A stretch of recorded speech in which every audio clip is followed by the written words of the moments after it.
അമലാംബേ ഇരുളിൽ തെളിയും താരകമേ എരിതീയിൽ എരിയുമീ നിന്ദാസരേ തൃക്കണ്ണാലെ നോക്കേണമേ അമ്മേ മരിയേ അമലാംബേ ഇരുളിൽ തെളിയും താരകമേ.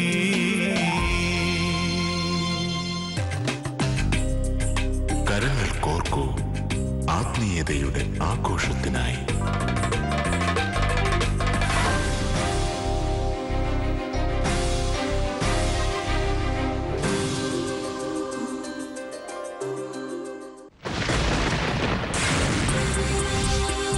സ്നേഹം നിറയും ദൈവസ്വരം കാതോർക്കാം,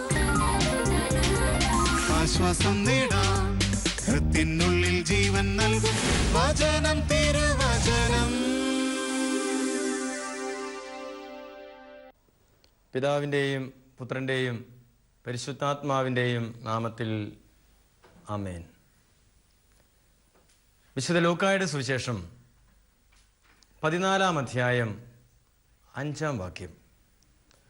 സാപത്തിൽ തൻ്റെ പുത്രനോ കാളയോ കിണറ്റിൽ വീണാൽ ഉടൻ പിടിച്ചു കയറ്റാത്തവരായി ആരുണ്ട്? സാപത്തിൽ തൻ്റെ പുത്രനോ കാളയോ കിണറ്റിൽ വീണാൽ അതിനെ പിടിച്ചു കയറ്റാത്തവരായി ആരുണ്ട്? വിരുന്നിനിരുത്തി വിശപ്പകറ്റുന്ന യേശുവിനാൽ അനുഗ്രഹിക്കപ്പെട്ട പ്രിയ ശാലോം പ്രേക്ഷകരെ, വിരുന്നും വിരുന്നുശാലകളും തിരുത്തും തീർച്ച തീരുമാനങ്ങളും കർത്താവിന് ഒത്തിരി ഇഷ്ടമാണ്. വിരുന്നും വിരുന്നുശാലകളും തിരുത്തും തീർച്ച തീരുമാനങ്ങളും കർത്താവിന് ഒത്തിരി ഇഷ്ടമാണ്. കാരണം പല വിരുന്നു മേശകളും തിരുത്തൽ മേശകളായി കർത്താവ് മാറ്റുന്നത് തിരുവചനത്തിൽ നാം കാണുന്നുണ്ട്. വിശുദ്ധ ലൂക്കായുടെ സുവിശേഷം വിരുന്നിനും വിരുന്നുശാലകൾക്കും അതിഥികൾക്കും ആതിഥേയനും ഒത്തിരിയേറെ പ്രാധാന്യം കൊടുക്കുന്ന ഒരു സുവിശേഷമാണ്. കാഴ്ച കണ്ട് കാണേണ്ടത് കാണാതിരിക്കുകയും കാലത്തിനൊത്ത് വേഷം മാറുകയും കാശിനൊത്ത് വാക്കുകൾ മാറ്റുകയും തന്നേക്കാൾ പ്രബലന്റെ മുന്നിൽ, മുതലാളിത്വത്തിൻ്റെ മുന്നിൽ അടിപതറുകയും സർവോപരി നിയമത്തിൻ്റെ മറ പിടിച്ച് മനുഷ്യനെ ചവിട്ടിമരിക്കുന്ന സംസ്കാരത്തിൽ തികച്ചും ഒരു വിപ്ലവകാരിയായി ഒരു കർത്താവ് പ്രത്യക്ഷപ്പെടുകയാണ്.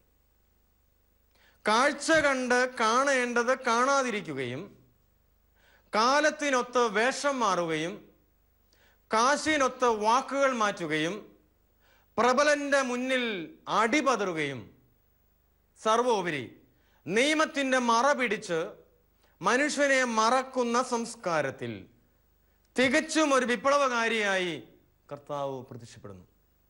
കർത്താവ് വിപ്ലവകാരി എന്ന് പറയുമ്പോൾ മനുഷ്യനെ തകർക്കുന്ന ഒരു വിപ്ലവകാരിയല്ല, മറിച്ച് മനുഷ്യനെ തകർക്കുന്ന വ്യവസ്ഥകളെ തകിടം മറിക്കുന്ന ഒരു വിപ്ലവകാരി. യെരമ്യാ പ്രവാചകന്റെ പുസ്തകം 1-ാം അധ്യായം 10-ാം വാക്യം: പിഴുതെറിയാനും തച്ചുടയ്ക്കാനും തകിടം മറിക്കാനും നട്ടുവളർത്താനും പിടിച്ചുയർത്താനുമായി യഹോവയായ ദൈവം ജെറമ്യായെ വിളിച്ചെങ്കിൽ മനുഷ്യന്റെ സങ്കല്പങ്ങൾക്ക് അപ്പുറം മനുഷ്യനെ ചവിട്ടിമതിക്കുന്ന ആ വശങ്ങൾക്കെതിരെ, പ്രവണതകൾക്കെതിരെ പ്രതികരിക്കുന്നവനായി, തിരുത്തൽവാദിയായി, തിരുത്തുന്നവനായി കർത്താവ് കടന്നു വരുന്നു. പ്രിയമുള്ളവരെ, ഞാൻ പറഞ്ഞു, വിരുന്നും വിരുന്നുശാലകളും തിരുത്തും തീർച്ച തീരുമാനങ്ങളും കർത്താവിന് ഒത്തിരി ഇഷ്ടമാണെന്ന് പറഞ്ഞു. എന്താ തിരുത്തേണ്ടത്? എന്താ തിരുത്തേണ്ടത്? തെറ്റിനെ തിരുത്തുക, സത്യത്തിനു വേണ്ടി നിലനിൽക്കുക. മനുഷ്യനെ മാനിക്കാത്ത ഒരു സംസ്കാരത്തിൽ മനുഷ്യൻ വിലയ്ക്ക് വാങ്ങപ്പെട്ടവനാണെന്ന് പറയുക. പൗലോസ് ശ്ലീഹ കോറിന്തോസിലെ സഭയ്ക്ക് എഴുതിയ 1-ാം ലേഖനം 6-ാം അധ്യായം 20-ാം വാക്യം. നിങ്ങൾ വിലയ്ക്കു വാങ്ങപ്പെട്ടവരാണ്. വിലയ്ക്കു വാങ്ങപ്പെട്ടവരായ നിങ്ങൾ ആരുടെയും സ്വന്തമല്ല. ആകയാൽ നിങ്ങളുടെ ശരീരത്തിൽ ദൈവത്തെ മഹത്വപ്പെടുത്തണം. ആരിലൂടെയാണ് നാം വിലയ്ക്ക് വാങ്ങപ്പെട്ടത്? കർത്താവിലൂടെയാണ്. കർത്താവിലൂടെ ഓരോ മനുഷ്യനും വിലയ്ക്ക് വാങ്ങപ്പെട്ടവരാണ്.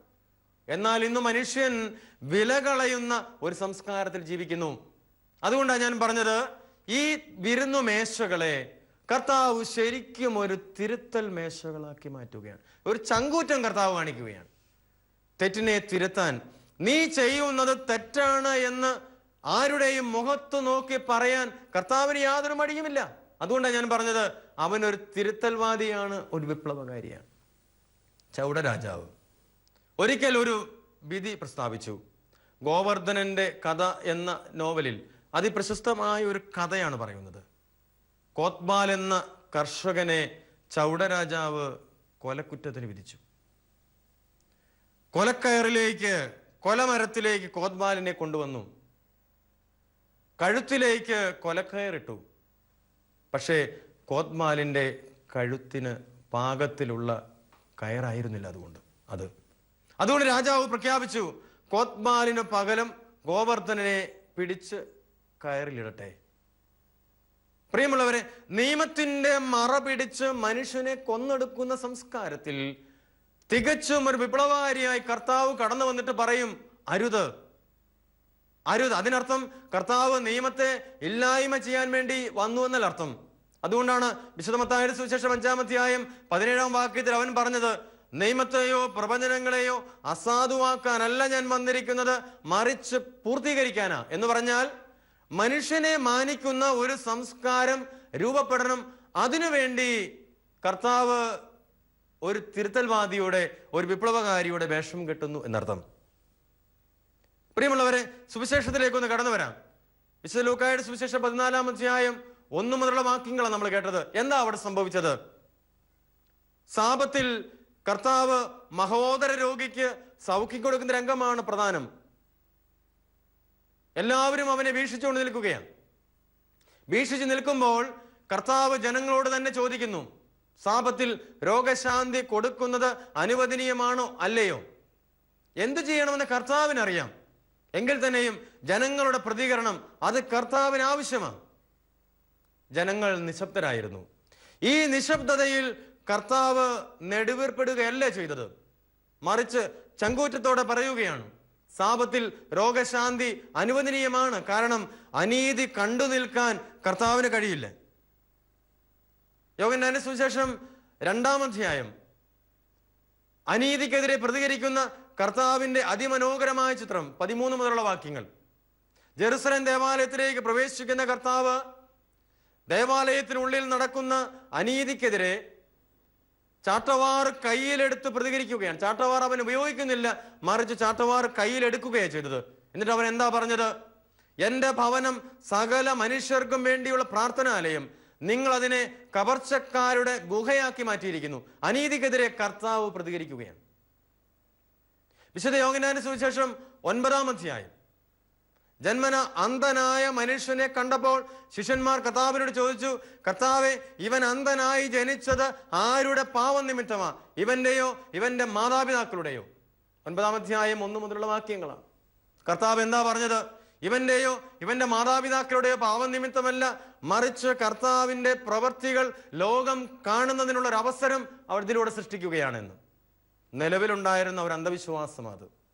യഹൂദരുടെ ഇടയിൽ ഒരു വിശ്വാസമുണ്ട്, ഒരുവൻ അന്ധനായി ജനിച്ചാൽ, വികലാംഗനായി ജനിച്ചാൽ, മുടന്തനായി ജനിച്ചാൽ, രോഗാവസ്ഥയിൽ ജനിച്ചാൽ അത് അവന്റെ പൂർവികരുടെ പാപത്തിന്റെ പരിണിത ഫലമാണ് എന്ന അന്ധവിശ്വാസം നിലവിലുണ്ടായിരുന്നു. അതിനെ തിരുത്താൻ കർത്താവ് പറഞ്ഞു, ഇവൻ അന്ധനായി ജനിച്ചത് ഇവന്റെയോ ഇവന്റെ മാതാപിതാക്കളുടെയോ പാപം നിമിത്തമല്ല, മറിച്ച് ദൈവത്തിന്റെ പ്രവൃത്തികൾ ലോകം കാണാനുള്ള ഒരവസരം സൃഷ്ടിക്കപ്പെടുകയാണ് എന്ന്. പ്രിയമുള്ളവരെ, ഒന്ന് തിരിച്ചറിഞ്ഞേ. ചിലപ്പോഴെങ്കിലും ഒക്കെ നമ്മളിങ്ങനെ തെറ്റായിട്ട് വ്യാഖ്യാനിക്കാറുണ്ട്.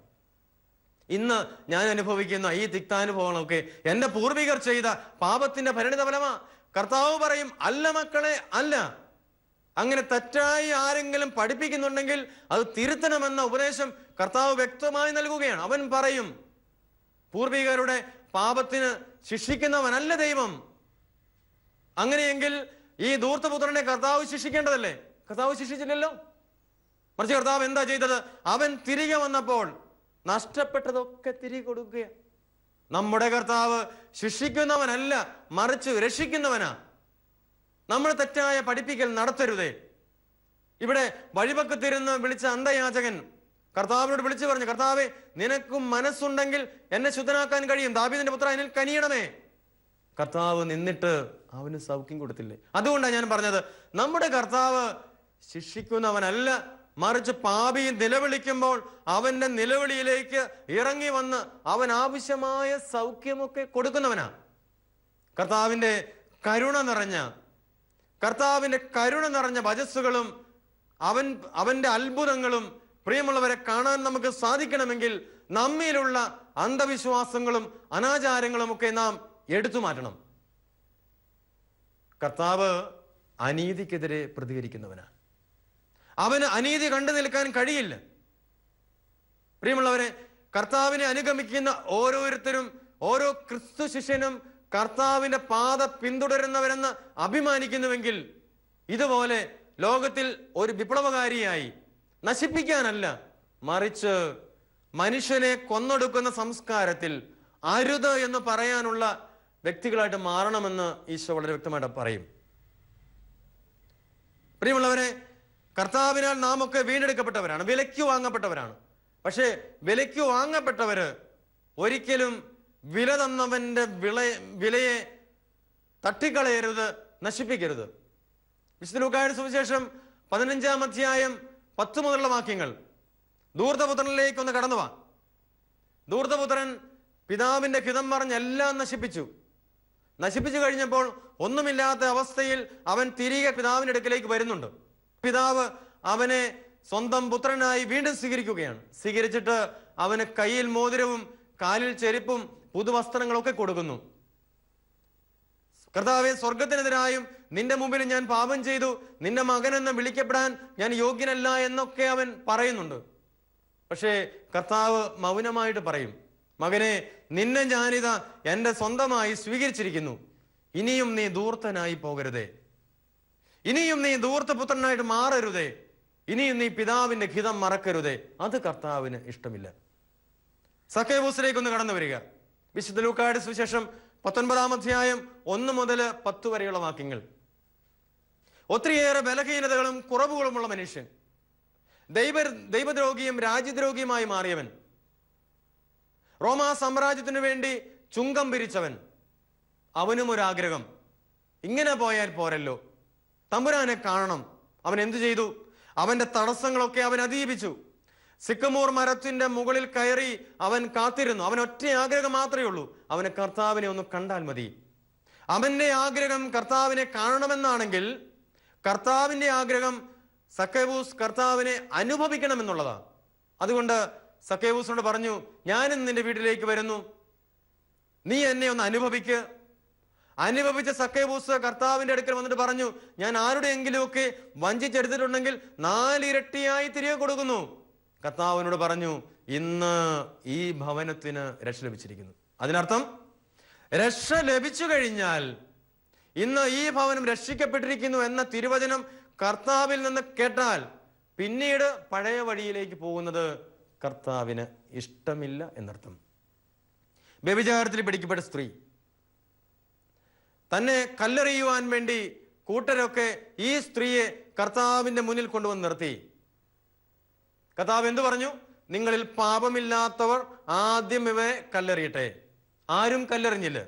അവസാനം ആ സ്ത്രീയും കർത്താവും തന്നെയായി. കർത്താവ് തിരിഞ്ഞ് അവരുടെ മുഖത്തേക്ക് നോക്കിയിട്ട് ചോദിച്ചു, ആരും നിന്നെ കല്ലെറിഞ്ഞില്ലേ? ഞാനും നിന്നെ കല്ലെറിയുന്നില്ല. പക്ഷെ ഒരു കാര്യം നീ ചെയ്യണം, മേലിൽ പാപം ചെയ്യാൻ പാടില്ല. എന്ന് പറഞ്ഞാൽ കർത്താവ് നിന്നെ സ്വന്തമാക്കിയാൽ, നിന്നെ തെറ്റൊക്കെ അംഗീകരിച്ച് അതൊക്കെ കഴുകിക്കളഞ്ഞ് അവന്റെ സ്വന്തമാക്കി നിന്നെ മാറ്റിയാൽ പിന്നീട് പഴയ തൊഴിലിലേക്ക് നീ പോകരുത്. അത് കർത്താവിന് ഇഷ്ടമില്ല. രക്തസ്രാവക്കാരി സ്ത്രീ, അവൾക്ക് ഒറ്റ ആഗ്രഹം മാത്രമേ ഉള്ളൂ, അവന്റെ വസ്ത്രത്തിന്റെ വിളുമ്പിൽ ഒന്ന് സ്പർശിച്ചാൽ മാത്രം മതി, താൻ സൗഖ്യം പ്രാപിക്കും. കൂട്ടത്തിലുണ്ടായിരുന്ന ശിഷ്യർക്ക് ആ വിശ്വാസം പോലും ഇല്ലായിരുന്നു. അതുകൊണ്ടാണല്ലോ കർത്താവ് ചോദിച്ചു, ആരോ എന്നെ സ്പർശിച്ചു എന്ന് പറഞ്ഞപ്പോ ശിഷ്യന്മാരെന്നാ പറഞ്ഞത്? ജനം നിന്നെ തിക്കിക്കൂട്ടുകയാണല്ലോ. കർത്താവ് രക്തസ്രാവകാരി സ്ത്രീയോട് പറഞ്ഞു, മകളെ, നിന്റെ വിശ്വാസം നിന്നെ രക്ഷിച്ചിരിക്കുന്നു, നീ ഇതാ സൗഖ്യം പ്രാപിച്ചിരിക്കുന്നു. എന്ന് പറഞ്ഞാൽ നീ ചെയ്ത പഴയ തൊഴില്, നീ ചെയ്ത പഴയ തെറ്റുകൾ ഇനി മോളെ നീ ആവർത്തിക്കരുത്. സമറിയാക്കാരി സ്ത്രീ നട്ടുച്ചയ്ക്ക് വന്ന കർത്താവ് അവളോട് ചോദിച്ചു, എനിക്ക് വെള്ളം താ. അവർക്ക് വെള്ളം കൊടുക്കുന്നതിനേക്കാൾ ഉപരിയായി അവളിലെ തെറ്റിന്റെ വശങ്ങൾ അവളെ ബോധ്യപ്പെടുത്തി കൊടുക്കാൻ കർത്താവ് കടന്നു ചെല്ലുകയാണ്. അവൾ എന്ത് ചെയ്തു? അവന്റെ മുന്നിൽ താൻ അതുവരെ ചുമന്നു കൊണ്ടുവന്നിരുന്ന കുടം വെച്ചിട്ട് പട്ടണത്തിലേക്ക് പോയി. ഇനി അവളൊരു കാര്യം ചെയ്യണം, ഈ വച്ചിട്ട് പോയ കുടം അവൾ തിരികെ എടുക്കരുത്. പ്രിയമുള്ളവരെ, കർത്താവ് നമ്മുടെ മുമ്പിലേക്ക് നൽകുന്ന വലിയ സന്ദേശം ഇതാ: നിന്നെ കർത്താവ് സ്വന്തമാക്കിയെങ്കിൽ, മറ്റുള്ളവരിൽ നിന്ന്, പാപത്തിന്റെ അവസ്ഥയിൽ നിന്ന് നിന്നെ അവൻ രക്ഷിച്ച് സ്വന്തമാക്കിയെങ്കിൽ, പിന്നീട് പഴയ തൊഴിലിലേക്ക് നീ പോകരുത്. അതുകൊണ്ടാണ് കർത്താവ് പറയുന്നത്, സാപത്ത് മനുഷ്യന് വേണ്ടിയ, മനുഷ്യൻ സാപത്തിന് വേണ്ടി ആവരുത്. ലോകത്തിലെ സർവ്വചരാചരങ്ങളെയും സൃഷ്ടിച്ച യഹോവയായ ദൈവം എല്ലാത്തിനെയും മനുഷ്യന്റെ മുന്നിൽ കൊണ്ടുവന്ന് നിർത്തി. ഉൽപ്പത്തി പുസ്തകം 3-ാം അധ്യായം. എല്ലാത്തിനെയും മനുഷ്യന്റെ മുന്നിൽ കൊണ്ടുവന്ന് നിർത്തിയിട്ട് കർത്താവ് കാത്തിരുന്നു, ഇവൻ ഇതിനൊക്കെ എന്ത് പേരിടും? അവൻ ഇട്ട പേരൊക്കെ, അവൻ വിളിച്ച പേരൊക്കെ അവയുടെ പേരായിട്ട് മാറി. എന്ന് പറഞ്ഞാൽ ലോകത്തിലെ സർവ്വചരാചരങ്ങളെയും യഹോവയായ ദൈവം മനുഷ്യന് വേണ്ടി കൊടുത്തതാ. എന്നാൽ ഇന്ന് മനുഷ്യൻ അവൻ ഇതിന്റെയൊക്കെ അടിമയായിട്ട് മാറിയിരിക്കും. അത് കർത്താവിന് ഇഷ്ടമില്ല. അതുകൊണ്ടാണ് കർത്താവ് പറയുന്നത്, സാപത്ത് മനുഷ്യന് വേണ്ടിയാ, മനുഷ്യൻ സാപത്തിന് വേണ്ടി ആവരുത്. മനുഷ്യനാ പ്രധാനപ്പെട്ടത്, പിന്നീട് ആ നിയമങ്ങളൊക്കെ ഉള്ളൂ. അതിനർത്ഥം നിയമത്തെ അസാധുവാക്കുവാണെന്നല്ല. അനീതിക്കെതിരെ ശബ്ദമുയർത്തിയ കർത്താവ് പറയും, ഞാൻ ഈ ലോകത്തിലേക്ക് വന്നത് നിയമത്തെ അസാധുവാക്കുവാനല്ല, മറിച്ച് പൂർത്തീകരിക്കാനാ. എന്ന് പറഞ്ഞാൽ തിരുത്തേണ്ടത് തിരുത്തണം, തിരുത്തിയേ പറ്റൂ. നല്ല നല്ല തീരുമാനങ്ങൾ വേണം. കാണേണ്ടത് നാം കാണണം. കാലത്തിനൊത്ത് വേഷം മാറുന്നവരെയല്ല കർത്താവിന് ഇഷ്ടം. കാലത്തെ കണ്ട് തിരിച്ചറിയുന്നവരെയാ, കാലത്തിരിക്കുന്ന അപകടം തിരിച്ചറിയുന്നവരെയാ കർത്താവിന് ഇഷ്ടം. കാശിനൊത്ത് വാക്കുകൾ മാറുന്നവരെയല്ല കർത്താവിന് ഇഷ്ടം. കർത്താവ് പറഞ്ഞല്ലോ, നിന്റെ വാക്ക് അതേ എന്നോ അല്ല എന്നോ ആയിരിക്കട്ടെ, അപ്പുറമുള്ളത് ദുഷ്ടനിൽ നിന്ന് വരുന്നു. അപ്പോ കാശിനൊത്ത് വാക്കുമാറുന്നവരല്ല കർത്താവിന് ഇഷ്ടം. അനീതിക്കെതിരെ ശബ്ദമുയർത്തിയ കർത്താവാണ് നമ്മുടെ മാതൃകയെങ്കിൽ, പ്രിയമുള്ളവരെ, ആ കർത്താവിനെ പോലെ ക്രിസ്തു ശിഷ്യൻ എന്ന നിലയ്ക്ക് അനീതിക്കെതിരെ ശബ്ദമുയർത്താൻ നമുക്ക് സാധിക്കണം. കർത്താവിന് എന്ത് ചെയ്യണമെന്ന് അവനറിയാം. ഇനി ജനങ്ങൾ മറുപടി പറഞ്ഞില്ലെങ്കിലും സത്യമായിട്ടുള്ളത്, നീതിയായിട്ടുള്ളത് അവൻ ചെയ്തിരിക്കും. രണ്ടാമതായിട്ട്, ഈ സുവിശേഷ ഭാഗത്ത് അതിഥിക്കും ആതിഥേയനുമുള്ള ഉപമയിൽ അവൻ നൽകുന്ന വലിയൊരു സന്ദേശമുണ്ട്. എന്താ അവൻ പറഞ്ഞത്? നിങ്ങളെ ആരെങ്കിലും വിരുന്നിനു ക്ഷണിച്ചാൽ പ്രമുഖ സ്ഥാനത്ത് കയറിയിരിക്കരുത്. കാരണം കർത്താവ് കണ്ടു, ഇടിച്ചു കയറുകയാ പലരും ഇടിച്ചു കയറുന്നു, പലരെയും ചവിട്ടി മെതിച്ചു കയറുകയാണ് ആൾക്കാര്. അതുകൊണ്ട് കർത്താവ് പറഞ്ഞു, ആരെങ്കിലും നിന്നെ വിരുന്നിന് ക്ഷണിച്ചാൽ പ്രമുഖ സ്ഥാനത്ത് കയറിയിരിക്കരുത്, പുറകിലിരിക്കുക. നിന്നെ വിളിച്ചവൻ നിന്നേക്കാൾ പ്രബലനായ ആരെങ്കിലുമൊക്കെ വിളിച്ചിരിക്കും. അതുകൊണ്ട് നീ പ്രമുഖ സ്ഥാനത്ത് കയറിയിരുന്നാൽ അവൻ നിന്നോട് പറയും, മറ്റവൻ ഇടം കൊടുക്കാൻ പറയും. അത് ഇല്ലാതെ ആവാൻ, മറ്റുള്ളവന്റെ മുന്നിൽ നിനക്ക് പ്രശസ്തി ഉണ്ടാവാൻ, പേരുണ്ടാവാൻ കർത്താവ് പറയുകയാ, നീ പ്രമുഖ സ്ഥാനത്ത് കയറിയിരിക്കരുത്, പുറകിലിരിക്കുക. വിളിച്ചവൻ നിന്നോട് പറയും, കയറിയിരിക്കാൻ പറയും, അവിടെ നീ കയറിയിരിക്കാവൂ. നോക്കണം കർത്താവിന്റെ ഒരു ചങ്കൂറ്റം നോക്കണേ. അന്നത്തെ കാലഘട്ടത്തിൽ വളരെ പ്രശസ്തരായ വ്യക്തികളെയാണ് വിരുന്നിന് ക്ഷണിച്ചിരിക്കുന്നത്. അവരിടിച്ചു കയറുന്ന കണ്ടപ്പോൾ തിരുത്തേണ്ടത് തിരുത്താൻ കർത്താവിതാ അവിടെ ചങ്കൂറ്റത്തോടെ പ്രതികരിക്കുന്നു. ഒരുപക്ഷെ നമ്മൾ പറഞ്ഞേക്കും, ഞാനൊന്നും ചെയ്യുന്നില്ല, ഞാൻ എപ്പോഴും പുറകിൽ നിൽക്കുന്നവനാ. ഞാനൊന്ന് ചോദിക്കട്ടെ, ഇന്ന് നമ്മളൊക്കെ ഒന്നാമനാകാൻ മത്സരിക്കുന്നവരാ. കർത്താവ് പറഞ്ഞു, ഞാൻ ഈ ലോകത്തിലേക്ക് വന്നിരിക്കുന്നത് ശുശ്രൂഷിക്കപ്പെടാനല്ല, ശുശ്രൂഷിക്കാനാണ്. നമ്മൾ ചിന്തിച്ച് നോക്കി, നമ്മളൊരു റെയിൽവേയിൽ ഒരു ടിക്കറ്റ് എടുക്കാൻ വേണ്ടി നമ്മൾ ചെല്ലുന്നു. നമ്മൾ ചെല്ലുമ്പോൾ ഇഷ്ടം പോലെ ആളുകൾ നിൽപ്പുണ്ട്. നമ്മൾ എന്തു ചെയ്യും? ആ നിൽക്കുന്നവന്റെ പുറകിൽ നിൽക്കുന്നതിനേക്കാൾ ഉപരിയായി ഒന്നാമത് നിൽക്കുന്നവന്റെ അടുക്കിലേക്ക് വന്നിട്ട് നാം ചോദിക്കും, ഒരു ടിക്കറ്റ് എനിക്ക് എടുത്തു തരാവോ? ഒരു ടിക്കറ്റ് എനിക്ക് എടുത്തു തരാവോ? അതിനർത്ഥം എന്താ? ബാക്കി അതിന്റെ പുറകിൽ നിൽക്കുന്ന 19-20 പേരെയും നാം കബളിപ്പിക്കുകയാണ്. പ്രിയമുള്ളവരെ, നമുക്ക് അർഹതപ്പെട്ടത് മാത്രമേ നാം സ്വീകരിക്കാവൂ. അത് രാവിലെ എഴുന്നേറ്റ് ഇവൻ കഷ്ടപ്പെട്ട് ക്യൂ നിൽക്കുകയെ എങ്ങനെയെങ്കിലും ടിക്കറ്റ് ഒപ്പിച്ചെടുക്കണം. എന്നാൽ അവന്റെ കഷ്ടപ്പാട് അംഗീകരിക്കാതെ എനിക്ക് പെട്ടെന്ന് 1-ാം സ്ഥാനം കിട്ടണമെന്ന ധാരണയിൽ നാം പോകുമ്പോൾ കർത്താവ് പറയും, നീ ഇതുപോലെ പിടിച്ചെടുക്കുന്നവനാവരുത്, അർഹതപ്പെട്ടത് മാത്രം എടുക്കുക. പ്രിയമുള്ളവരെ, ഈ നിമിഷം നമ്മളിലേക്ക് ഒരു തിരിച്ചറിവുണ്ടാവട്ടെ. 1-ാം സ്ഥാനത്ത് എത്താൻ ഏത് കുടില മാർഗങ്ങളും നാം ഉപയോഗിക്കുന്നുവെങ്കിൽ തിരിച്ചറിയണം, കർത്താവിന് അത് ഇഷ്ടമില്ല. കാരണം അവൻ പറഞ്ഞു, നിങ്ങളെ ആരെങ്കിലും വിരുന്നിന് ക്ഷണിച്ചാൽ പ്രമുഖ സ്ഥാനത്ത് നിങ്ങൾ കയറിയിരിക്കരുത്, മറിച്ച് പുറകിലിരിക്കുക. അർഹതപ്പെട്ടത് മാത്രം എടുക്കുന്ന ഒരു സംസ്കാരത്തിന് രൂപം കൊടുക്കാൻ പ്രിയമുള്ളവരെ നമ്മൾ പരിശ്രമിക്കണം. ഈശോ അനീതിക്കെതിരെ ശബ്ദമുയർത്തിയെങ്കിൽ മനുഷ്യനെ ബഹുമാനിക്കുന്ന ഒരു സംസ്കാരത്തിന് രൂപം കൊടുക്കാൻ അവൻ തീവ്രമായി ആഗ്രഹിച്ചെങ്കിൽ ആ ആഗ്രഹം നമ്മുടെ ആഗ്രഹമാക്കി നാം മാറ്റിയേ പറ്റൂ. അതോടൊപ്പം തന്നെ ചങ്കൂറ്റത്തോടെ കർത്താവ് മൂന്നാമതൊരു കാര്യം കൂടെ വിളിച്ചവനോട് പറയുകയാണ്, നീ ആരെയെങ്കിലുമൊക്കെ വിരുന്നിന് ക്ഷണിക്കുമ്പോൾ ഇതുപോലെ ഇടിച്ചു കയറുന്നവരെ വിളിക്കരുത്, മറിച്ച് ആരെയെ വിളിക്കേണ്ടത്? ദരിദ്രരെ വിളിക്കുക, വികലാംഗരെ വിളിക്കുക, മുടന്തരെ വിളിക്കുക, കുരുടരെ വിളിക്കുക. എന്താ കാരണം? അവർക്ക് തിരികെ തരാൻ ഒന്നുമില്ല. തിരികെ തരാൻ ഒന്നുമില്ല. പ്രിയമുള്ളവരെ, നമ്മൾ എത്ര പേർക്ക് തമ്പുരാന്റെ ഈ ഒരു ആഹ്വാനത്തെ ചങ്കൂറ്റത്തോടെ സ്വീകരിക്കാൻ സാധിക്കും?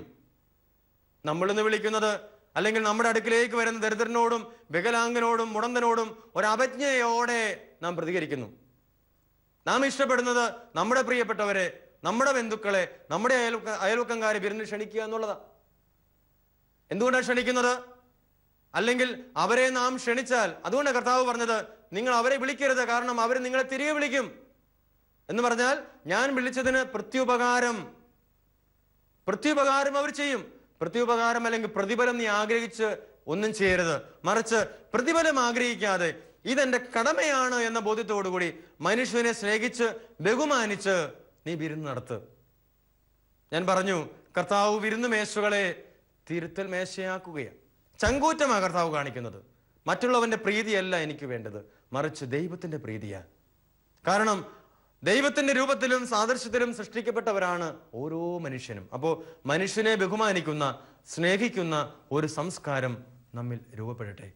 പ്രിയമുള്ളവരെ, ചിന്തിക്കുക, എനിക്ക് ദൈവം ദാനമായി തന്ന താലന്ത് അത് പെരുപ്പിക്കാൻ ഉത്തരവാദിത്വത്തോടെ ഞാൻ കർത്താവിന്റെ ചോരയാൽ വിലയ്ക്ക് വാങ്ങപ്പെട്ടവരാണ് എന്ന അവസ്ഥ അംഗീകരിച്ച് ആ വിലയ്ക്ക് ചേർന്ന ജീവിതം നയിക്കാൻ നമുക്ക് സാധിക്കണം. സാബത്തല്ല പ്രധാനപ്പെട്ടത്, മറിച്ച് മനുഷ്യനാണ്. അതിനർത്ഥം കർത്താവ് ലോകത്തിലേക്ക് വന്നത് നിയമത്തെ അസാധുവാക്കാനല്ല, പൂർത്തീകരിക്കാനാ. പൂർത്തീകരിക്കുന്നു എന്ന് പറയുമ്പോൾ അനീതി കണ്ടു നിൽക്കാൻ കർത്താവിന് കഴിയില്ല. കർത്താവിനെ മാതൃക പിഞ്ചെന്ന് അനീതിക്കെതിരെ ശബ്ദമുയർത്തി ശരിയേത് തെറ്റേത് എന്ന് തിരിച്ചറിഞ്ഞ് സ്വർഗരാജ്യം ഈ ഭൂമിയിൽ തന്നെ സ്ഥാപിക്കുവാൻ തീവ്രമായി നമുക്ക് ആഗ്രഹിക്കാം. അങ്ങനെ കർത്താവിന് ഈ ലോകത്തിൽ മഹത്വമുണ്ടാകാൻ നമുക്കൊരു ഉപകരണമായിട്ട് മാറാം. നമുക്ക് പ്രാർത്ഥിക്കാം. സ്നേഹപിതാവായ ദൈവമേ, മഹോദര രോഗിയെ സാപത്താണെന്ന് ചിന്തിക്കാതെ നീ സൗഖ്യം കൊടുത്ത് പറഞ്ഞയച്ചു. അതിനർത്ഥം മനുഷ്യനാണ് പ്രധാനപ്പെട്ടത്, സാപത്തല്ല എന്ന് നീ ലോകത്തിൻ്റെ മുന്നിൽ വെളിപ്പെടുത്തി. ഈശോയെ, ഈ ലോകത്തിൽ മനുഷ്യനെ സ്നേഹിക്കുന്നതിൽ തടസ്സമായി നിൽക്കുന്ന എല്ലാ പ്രവണതകളെയും തിരിച്ചറിയുവാനും തിരുത്തേണ്ടത് തിരുത്തി നേരിൻ്റെ വഴി നടക്കുവാനും ഞങ്ങളെ അങ്ങ് അനുഗ്രഹിക്കണമേ, ആശീർവദിക്കണമേ. നിത്യം പിതാവും പുത്രനും പരിശുദ്ധാത്മാവുമായ സർവേശ്വര എന്നേക്കും. ആമേൻ.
ക്രൂശിൽ നൽകൂ. ദൈവത്തിൻ്റെ കുഞ്ഞല്ലേ നീ.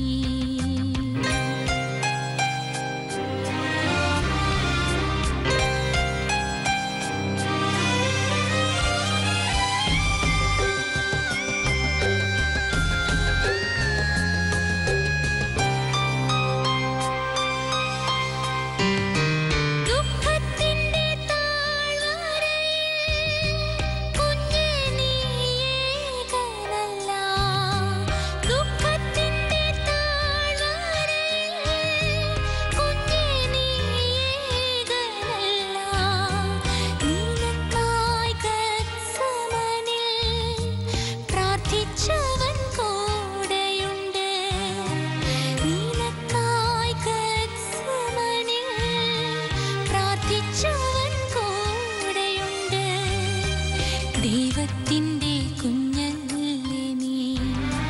സങ്കടത്താൽ വാടിയിടല്ലേ. സഹനങ്ങൾ കൃപകളാക്കാം യേശുവിൻ്റെ ക്രൂശിൽ